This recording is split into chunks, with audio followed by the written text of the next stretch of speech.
민주당 지도부가 사법농단 사건에 연루된 법관에 대한 탄핵안 발의를 허용했습니다.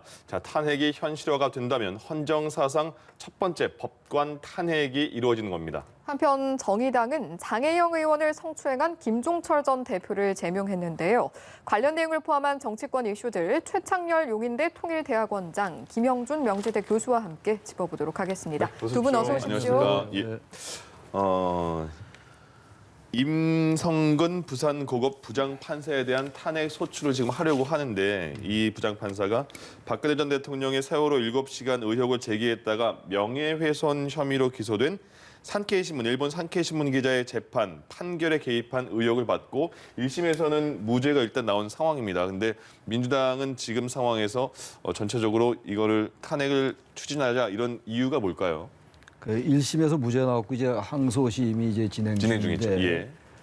이게 오래된 사건이죠. 네네. 말씀하신 2015년부터. 예. 그 이제 세월호 관련 그 칼럼에 대한 사건인데 2018년도에 전국 법관 대표 회의에서는 임성근 판사에 대해서 탄핵 소추를 주장을 했었어요. 네네. 3년 전이죠, 이제. 예. 그리고 지금 오래됐는데 지금 법관 그 탄핵을 하자는 얘기인데 이건 헌법 65조에 근거한 것이니까. 예. 헌법 65조에 의하면 헌법과 법률이 위배됐을 때 법관 탄핵할 수 있습니다. 네. 최종 심판은 이제 헌법 111조에 의해서 헌법재판소가 이제 탄핵 심판을 하는 거죠. 예. 근데 이 무죄가 나오긴 나왔는데 그 판결문에 보면은 이제 위헌성이 있다라는 그런 판결문 판시가 있어요. 예. 그러니까 저는 이제 민주당이 탄핵 소추를 하는 거는 문제가 없다고 생각해요. 네. 적법한 거죠. 근데 이제 전후에 이제 정치적인 여러 가지 그 상황이나 정황을 좀 볼 필요가 있겠죠. 민주당에서는 처음에는 좀 소극적이었어요. 네. 소극적이었는데 일단 뭐 당론을 하지 않기로 했고, 예. 그 의원들의 자유 판단에 맡기기로 했다. 이른바 자유투표에 맡기는 거죠. 아마 근데 지금 이제 111명 정도가 이제 탄핵에 발의하면 40명 정도만 있으면 된단 말이에요. 예, 예. 그러니까 가능할 것 같긴 한데, 그래서 이게 지금 이제 선거를 앞두고 있잖아요. 보궐선거. 그래서 네. 지지층 결집 같은 것들을 의식할 법도 해요. 민주당에서. 그래서 탄핵에 좀 이렇게 적극적인 것 같은데 단지 지도부는 이제 여러 가지 정책 역풍이라든지 최근에 또 이른바 추미애 윤석열 갈등이 잦아들었잖아요. 예. 또 다시 이제 탄핵을 하게 되면은 사법부에 대한 이제 뭐 압박 또는 사법부 길들이라고 이제 비판적인 관점을 보는 사람들이 얘기를 할 것이고 네. 예. 아마 그런 것들에 대한 민주당 지도부의 그 부담이 있을 것 같아요. 정치적 예. 부담. 아마 그래서 당론으로 결정하지 않은 건데. 글쎄 어쨌든 간에 뭐 헌법에 따른 것이기 때문에 비판할 수 없다 하더라도 시간이 꽤 지났잖아요. 그래서 예. 이거는 글쎄 어떤 뭐 조심스럽긴 한데 일단 뭐 결과 지켜보는 수밖에 없다고 생각합니다. 예. 일단 말씀처럼 선거를 앞두고 있는 상황이라서 여러 가지 정치적 해석도 많이 나오는 것 같아요. 네. 실제로 제 개인적인 말씀을 좀 드리면 네. 사법부와 관련된 일은 이제 사법부 내에서 나름대로 뭐 필요한 부분이 있으면 조치도 취하고 하는 것이 오히려 더 정상적일 거라고 봐요. 예. 그러니까 이거를 이제 탄핵까지 국회에서 한다는 거는 굉장히 위중하다는 것을 이제 함축하고 있는 부분들도 있지 않습니까? 네. 그런데 실은 뭐 국회에서 뭐 소추할 수 있겠죠. 그러나 결국 이제 헌법재판소로 가야 되는데 2017년도 3월 달에 당시에 그 헌법재판소가 박근혜 대통령을 탄핵할 때 3가지 이유를 들었어요. 예. 첫 번째 이유가 뭐냐면 대통령의 직권을 남용을 했다. 두 번째는 이 국정농단이 지속적이었었고 세 번째로는 탄핵을 하는 것이 실보다는 득이 훨씬 많다라는 것을 지적을 했어요. 네. 자, 그렇다면 그 기준에 따라서 임판사에 대한 걸 얘기를 한다고 한다면 지금 1심에서는 직권남용에 대해서 무죄가 나왔단 말이에요. 항소심이 진행이 되고 있고요. 예. 두 번째는 그 이후에 계속해서 지속적으로 임판사가 사법농단에 참여하고 그리고 진행을 했느냐라는 문제. 예. 그리고 세 번째는 이 사람은 제가 알기로는 다음 달이면은 퇴임을 앞두고 있는데 2월 말쯤에 예. 미국 같은 경우는 뭐 트럼프 대통령 탄핵이 결국은 대통령직에 물러났어도 탄핵을 할 수 있는 부분도 있지만 네. 제가 말씀드리는 이유는 이 3가지 모두 다에 이 적합성이 있지 않다. 그런 경우를 만약은 실효성이 그렇게 많지 않을 뿐만 아니라 예. 결국 헌법재판소로 갔을 때는 탄핵이 이제 기각이 될 가능성이 굉장히 높다고 한다면 네. 예. 그럼에도 불구하고 왜 민주당이 이렇게 오래된 사항에 대해서 나름대로 이렇게 그 개인적인 거라고 한다고 하더라도 진행을 할까라는 거는 결국 이제 정치적인 부분 속에 있는 것이 아니냐라고 자꾸만 이제 그 추론할 수밖에 없는 게 아니냐 네. 그런 생각이 드는 거죠. 지금 최근에 그 사법부의 판단이 굉장히 집권 세력한테 불리하게 나온 것들이 많았었잖아요.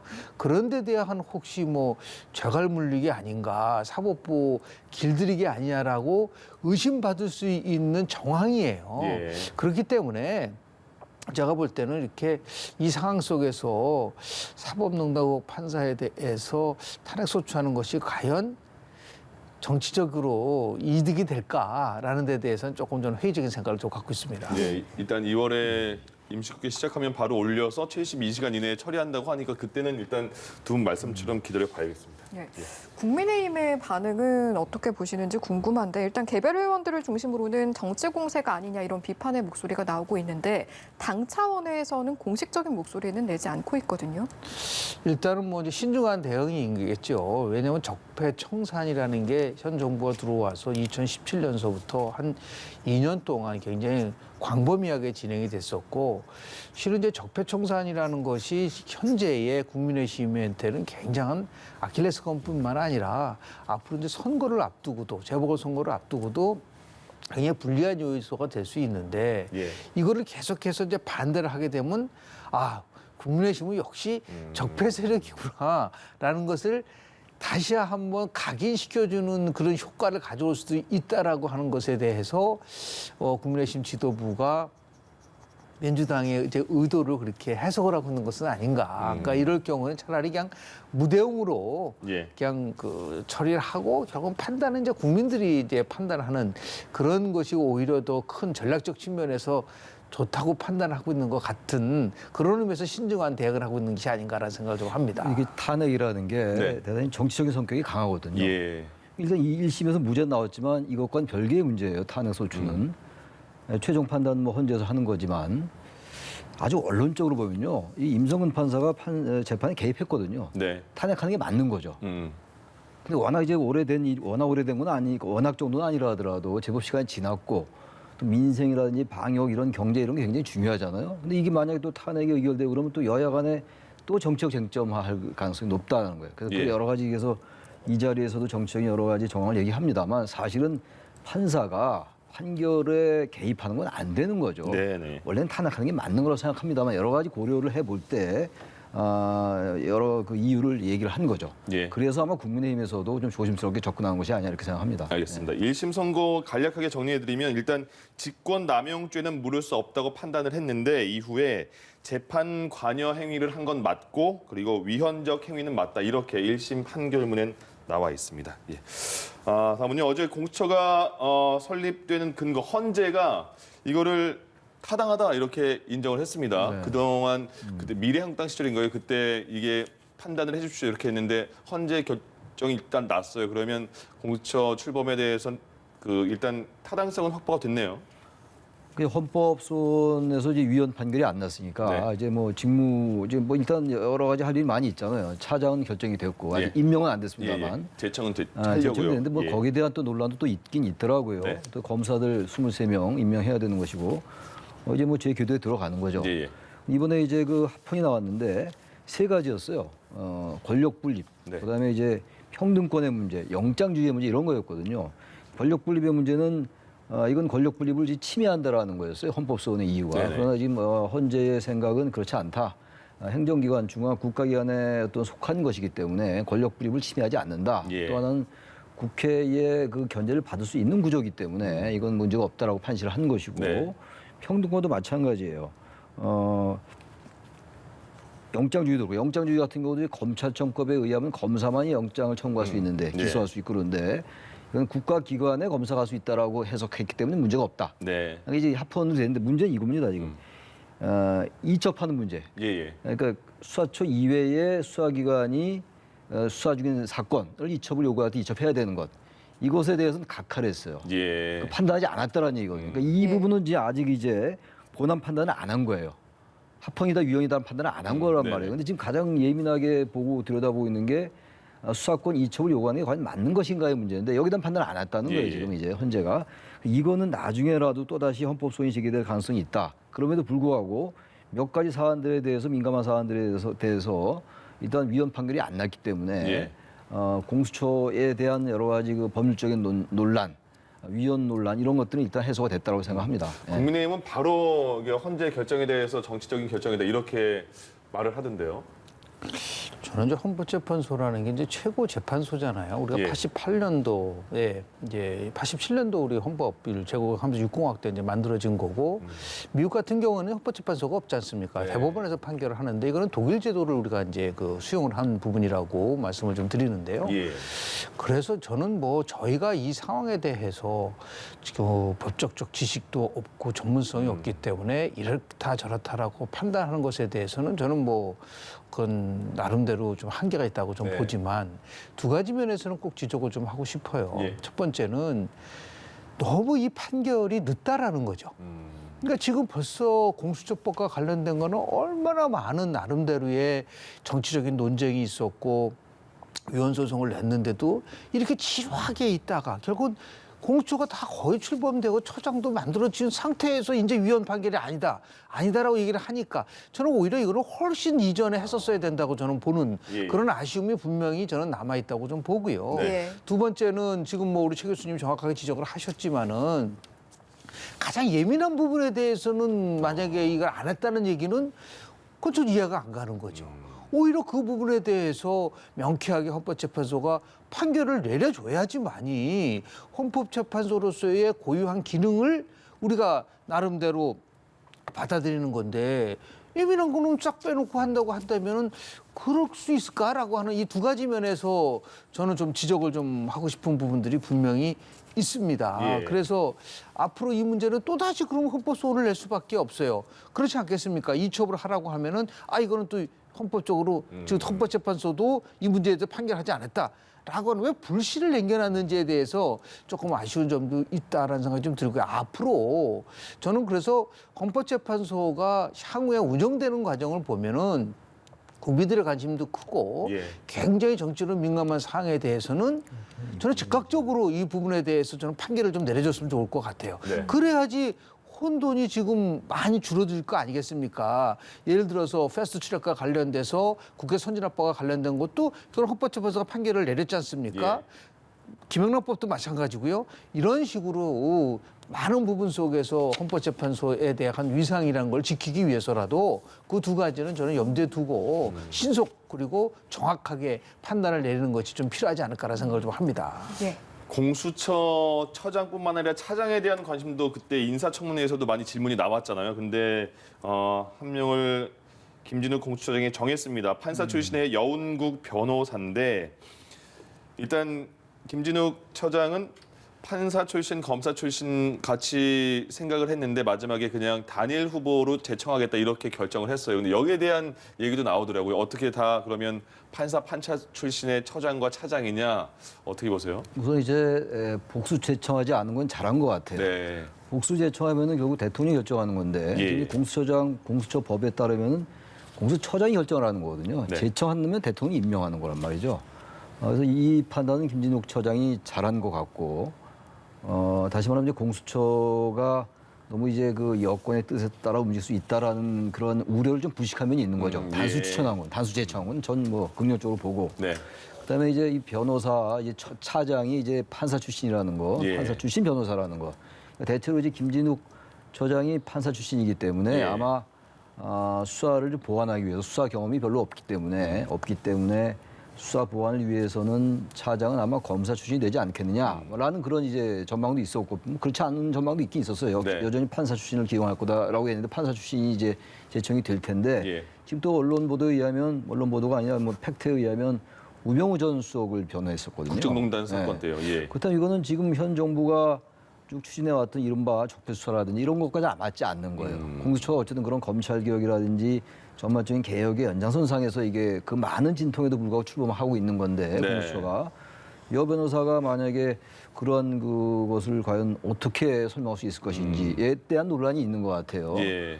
근데 뭐 이제 와서 다시 또 제청을 취소하고 다른 사람을 제청하기 쉽지 않을 것 같고 또 제청을 했는데 문재인 대통령께서 임명 안 하기도 좀 힘든 구조고 그래서 아마 이건 지금 논란이 좀 있는 것 같습니다. 네. 들어가봐야 될 것 같고 어쨌든 중요한 거는 검사와 23명이 임명될 거예요. 예. 처장, 차장이 다 판사 출신이라 하더라도 검사와 23명이 임명된다면 물론 그 검사도 꼭 검사 출신이 되는 건 아닐 수 있어요. 네네. 판사 출신이 될 수 있고 변호사 경력 있는 사람이 되면 되는 건데 네. 어쨌든 처장, 차장이 다 이제 판사 출신이면 검사들은 대체로 검사의 경력이 있는 예. 공수처 검사나 아마 그렇게 될 가능성이 높기 때문에 차장이 판사 출신이라 하더라도 그것이 공수처 전반적인 직무에 그렇게 큰 문제가 될 수는 없다고 생각합니다. 아. 예. 판사 출신 처장과 차장이 이렇게 되는 걸 보면 너무 검찰 견제를 드러내놓고 보여주는 거 아니냐 이런 지적도 있더라고요. 공수처의 기본적 기능이 검찰을 견제하는 건가요? 저는 그렇게 보지 않거든요. 예. 오히려 그거보다는 훨씬 더 상위 개념으로서 이해를 좀 해야 되지 않느냐라는 거죠. 그런 의미에서 봤을 때 이게 정확한 용어는 수사처잖아요. 네. 그 수사라는 걸 하는 걸 주목적으로 하는 거라고 한다면 예. 오히려 거기에 맞춰서 좀 균형 감각을 가졌으면 좋지 않을까. 예를 들어서 뭐 판사 출신이든 검사 출신이든 같이 해야 되는데 무조건 검찰은 배제다. 아니 어떠한 조직에서 사람을 쓰는 데 있어서 그 검사 출신 중에서도 얼마나 훌륭한 분들도 많고 예. 그리고 그 나름대로 그 좀 많은 그 배려를 하는 것도 되지만 모든 게 이제 검찰하고 공수처하고는 대립적인 관계로 기관이 운영된다. 저는 그 부분은 국가 효율성에서 문제로 봤을 때 이렇게 꼭 썩 좋은 방향성이 있는 것 같지는 않고요. 예. 또 하나 정말 이런 중요한 자리라고 한다면 우리 김준호 처장이 어떠한 과정을 거쳐서 결국은 제청을 했는가. 그러니까 좀 더 이렇게 공개적으로 많은 사람을 만나보고 그리고 의견도 수렴을 하고 그런 과정이 좀 국민들에게 좀 알렸으면 좋지 않았을까. 네. 저는 그게 궁금해요. 도대체 어떤 기준에 의해서 누구로 만나서 어떻게 했는지에 대해서 그렇게 하는 것이 난데 그런 거 전혀 없이 그냥 뭐 딱 제청하고 나서 직관적으로 수사 경험이 많으니까 적임자다. 그거 뭐 나중에 이제 일을 이제 어떻게 하느냐에 따라서 이제 판단될 수 있을 수 있겠지만 네.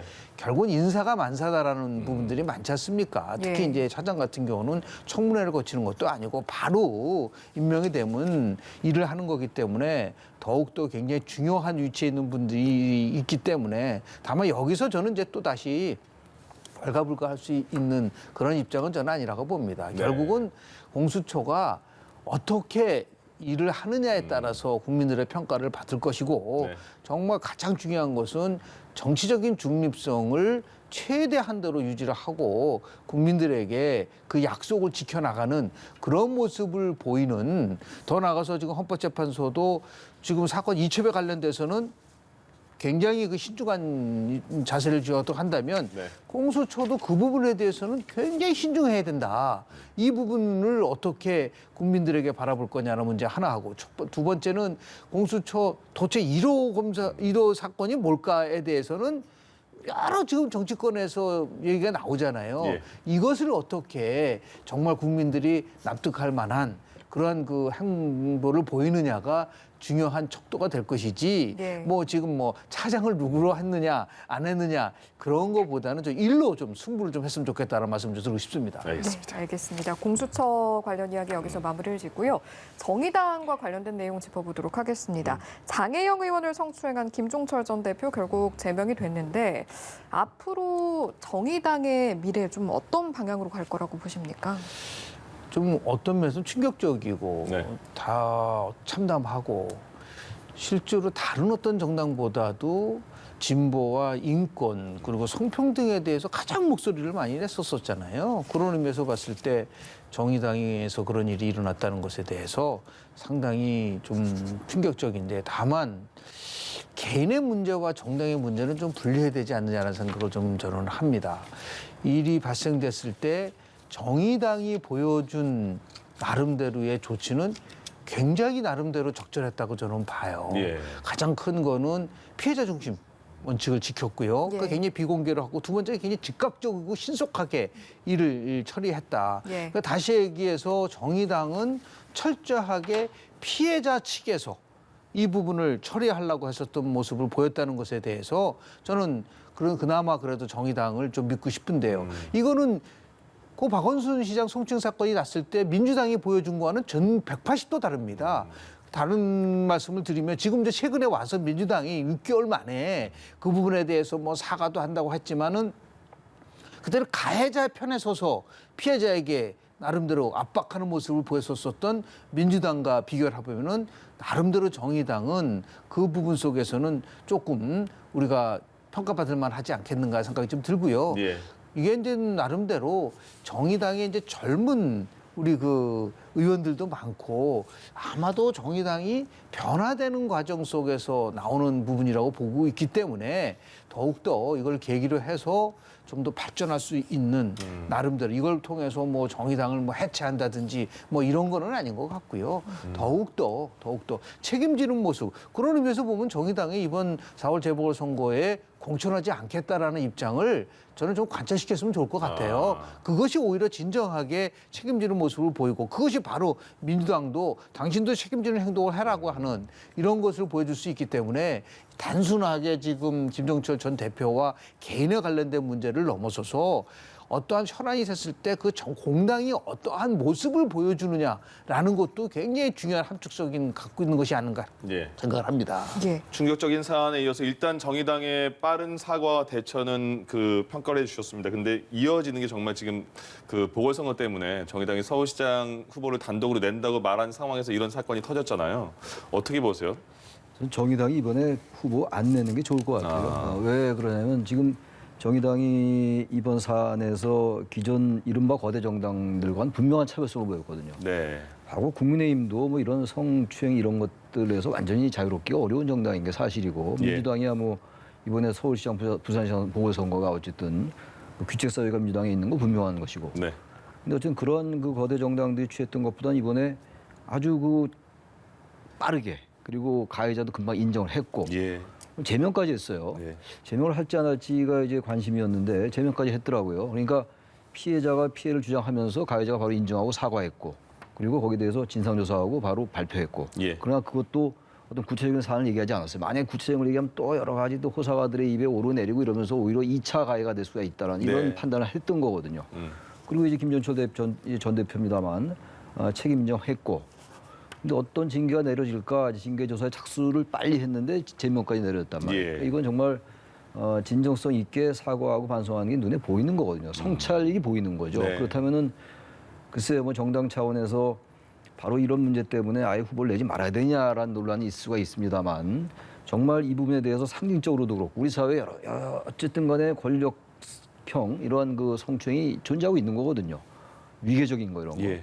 이런 것들에 대해서 진정하게 반성하고 이렇게 발빠르게 행동하고 우리 국민들에게 정말 뭔가 정의당이 기존 정당하고는 다르구나라고 보여주고 있다면 선거에도 아예 후보를 내지 않음으로써 정말로 반성하는 모습을 보여주면 민주당에게도 예. 경종을 울 수 있고 국민의힘에도 마찬가지라고 생각합니다. 저는 그래서 이 부분에 있어서는 판단을 뭐 정의당이 하겠습니다만 좀 보궐선거 후보 안 내는 게 오히려 정의당의 좀 긴 안목으로 볼 때 또 낫지 않을까라는 생각을 합니다. 알겠습니다.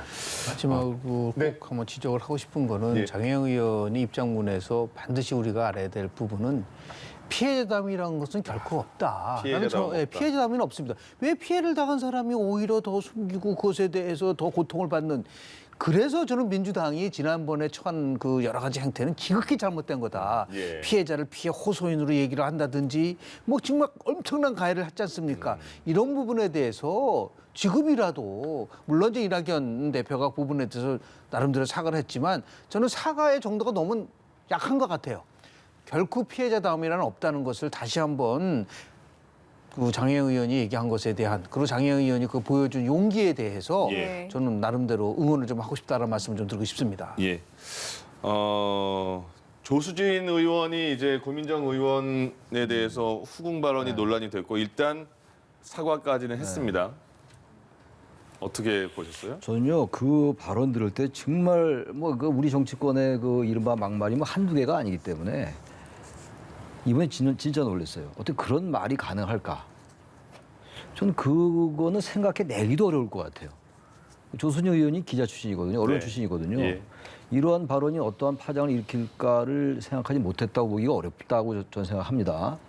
그럼 왜 굳이 이 발언을 했을까? 이 발언을 함으로써 이렇게 언론에 보도가 되고 바로 지금 이 자리에서 또 이제 얘기가 되고 있고. 네. 저는 아예 이런 얘기 언론이 보도하지 말았으면 좋겠어요. 예. 그럼 논평할 가치가 없어요. 어떻게 그런 말을 합니까?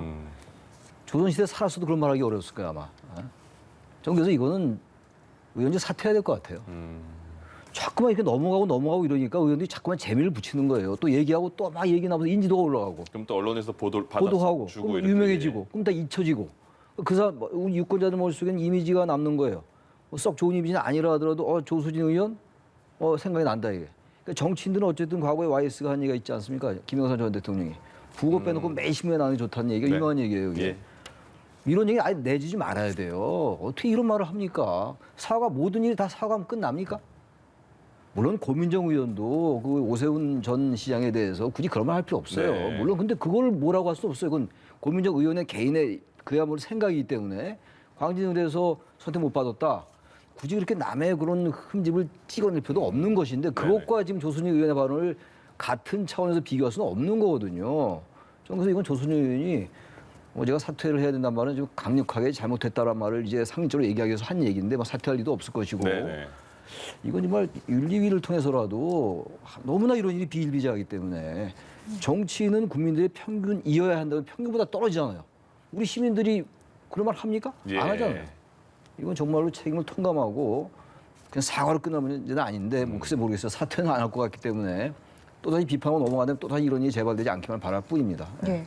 비슷한 맥락에서 이 발언도 한번 짚어봐야 할 것 같습니다. 오세훈 전 시장이 총선 패배 이유를 두고 특정 지역 출신 그리고 3040 세대 조선족 출신이 모두 친민주당 성향이었기 때문이다. 이런 발언을 했는데 이에 대해서 우상호 의원이 또 혐오의 민낯을 받다. 어쩌다 일베 정치인이 됐는가 이런 발언을 하기도 했거든요. 이 같은 정치인의 어떤 표현 문제 좀 어떻게 바라보십니까? 철학의 빈곤이죠. 대한민국 정치인들에 대해서 제가 이렇게 가장 많이 지적하는 거는 정말 정치라는 것에 대해서 또는 국민을 대표한다라고 하는 것에 대해서 얼만큼 나름대로 깊이 성찰하고 의정 활동을 하고 있는가. 지금 우리 최 교수님 말씀하셨지만은 조수진 의원이나 고민정 의원들 다 전부 다 초선 의원이거든요. 미국 의회에서는 불문율이라는 게 있어요. 예. 성문화된 법도 있지만은 오랜 기간 동안에 내려온 하나의 규범과 전통. 그 중에 하나가 초선 수습에 관한 불문율이 있습니다. 그러니까 초선 의원들은 좀 차분히 앉아가지고 의정이 어떻게 되는지를 좀 공부도 좀 하고 학습도 하고 그렇게 돼야지 우리는 그냥 튀는 발언을 통해서 뭔가를 알리려고 하는 그래서 그 미국에서조차도 어프렌타이스십 인포멀 룰이라는 게 있어요. 예.